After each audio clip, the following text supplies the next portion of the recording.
Pertanian Gunung Kidul didukung pertama curah hujan, alamnya mendukung tahun ini. Alhamdulillah curah hujan masih bulan kelima saja, bulan ke-6 masih turun. Alhamdulillah, jadi pertanian kita baik. Yang kedua, sarana prasarana kemarin juga bagus. Artinya benih, alat pertanian, pupuk ada semua. Bahkan sudah sekarang ada asosiasi pupuk organik yang sudah membuat pupuk organik tiap tahun 5-10 ton tiap kelompok. Yang keempat, kepala dinasnya mau turun. Itu yang mendorong kita semua baik.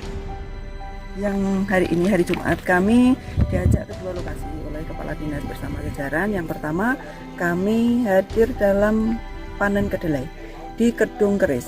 Lokasi itu adalah lahan milik kehutanan seluas sekitar 15 hektar.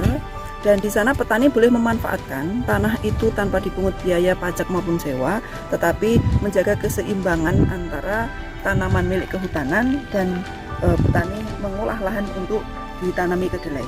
Dan kedelai di sana 1 hektar bisa menghasilkan 1,3 ton. Yang menjadi persoalan pemerintah daerah adalah bahwa kedelai kita ini harganya murah. Sedangkan seluruh warga masyarakat Gunung Kidul ini hampir setiap hari membutuhkan kedelai. Untuk makan mereka membeli tempe, termasuk untuk kebutuhan tahu yang tadi disampaikan bahwa kebutuhan kedelai setiap bulan dari pabrik tahu kita itu berapa, dari peyek kedelai itu berapa, ternyata luar biasa. Tetapi kita tergantung oleh kedelai impor. Ini yang harus diselesaikan oleh pemerintah daerah. Kedelai hanya dihargai 6.000, tapi dengan adanya pandemi Covid ini harganya naik karena tidak ada impor kedelai. Ini akan menjadi catatan untuk kita. Kemudian aspirasi berikutnya di sana adalah ada lahan 15 hektar tetapi tidak ada sarana airnya, sehingga tadi aspirasi dari kelompok Marsudi 5 itu memohon adanya bantuan untuk menaikkan air dari Kedung, kemudian dialirkan ke bak penampungan sekitar 30-40 meter tingginya, kemudian nanti gravitasi. Ini juga bersama Pak Kepala Dinas akan kita perjuangkan bersama-sama. Nah, yang kedua, kami diajak ke lokasi ini di Kedung Ranti. Kedung Ranti ini wilayahnya terbagi oleh 3 RT yang jaraknya ini tertutup atau terbatas oleh hutan dan gunung. Mayoritas masyarakat pengolah lahan milik kehutanan juga, sama dengan Kedung Keris. Tetapi ini adalah lahan yang luar biasa, bisa untuk tanaman hortikultura, untuk palawija dan sebagainya, tetapi tidak ada air.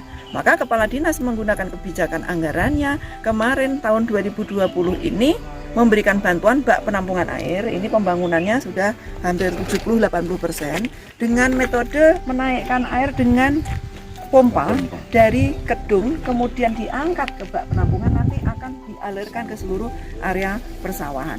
Sehingga kelompok Bondo Tani ini nanti tidak akan tergantung lagi dengan curah hujan.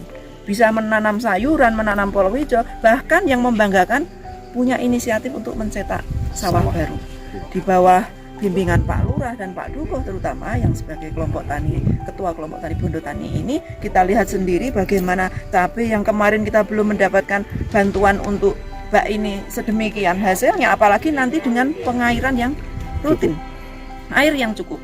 Sehingga kami sangat mengapresiasi kerja Dinas Pertanian di saat menangkap apa yang menjadi keinginan kelompok taninya, dialokasikan anggaran untuk membantu kegiatan tersebut. Apalagi sumber air di Kedung Keris, Kedung Ranti ini ada, tidak perlu mencari sumber air ataupun ngebor dulu. Ini sudah disediakan Tuhan, tinggal kita menambah sarana, alat, dan dukungan anggaran. Yang terakhir di Kedung Ranti ini yang menjadi persoalan adalah jalan penghubung antar kecamatan, dan ini adalah jalan satu-satunya untuk akses warga yang terisolir dari kecamatan Ngelipar sendiri maupun dari kecamatan Karangrejo harus kita prioritaskan, walaupun bukan menjadi kewenangan kabupaten, tetapi kita bisa berkomunikasi dengan pemerintah di atasnya. Sehingga selaku Ketua DPRD tadi kami sampaikan pada Pak Lurah dan Pak Dukuh, kita akan bersama-sama memperjuangkan ini untuk bisa menjadi sarana dan prasarana untuk memperlancar produktivitas dan juga jalan sebagai jalan alternatif maupun jalan usaha tani ataupun juga jalan menuju kecamatan lain dan juga kota di kecamatan Kuitang. Kami selaku Kepala Dusun Widoranti, juga Ketua Kelompok Bondo Tani Widoranti, yang akan bimbingan dari pertanian Pak Kepala Dinas Pertanian dan Pangan Kabupaten Gunung Kidul.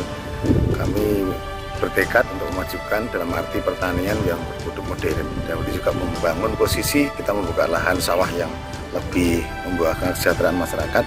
Dan dalam arti pada siang ini ada kunjungan dari Ketua DPRD Kabupaten Gunung Kidul yang intinya kami mengharapkan, karena wilayah kami memang di dalamnya ada berpotensi tentang hal tersebut, namun wilayah kami memang terganjal dalam posisi jalan yang sudah kami ditarakan. Mudah-mudahan dari Ketua Dewan tadi ada bicara untuk membangun, mengangkat wilayah yang memang terisolasi dari wilayah itu. Saya mengharapkan, karena kami satu-satunya jalan yang untuk demi perkembangan kesemuanya itu adalah transportasi. Oleh karena itu mengharap sekali mudah-mudahan kebijakan itu menjadi prioritas tentang untuk kemajuan di wilayah Kedung Ranting, di Park Gunung Kidul, khususnya di Kedung Ranting.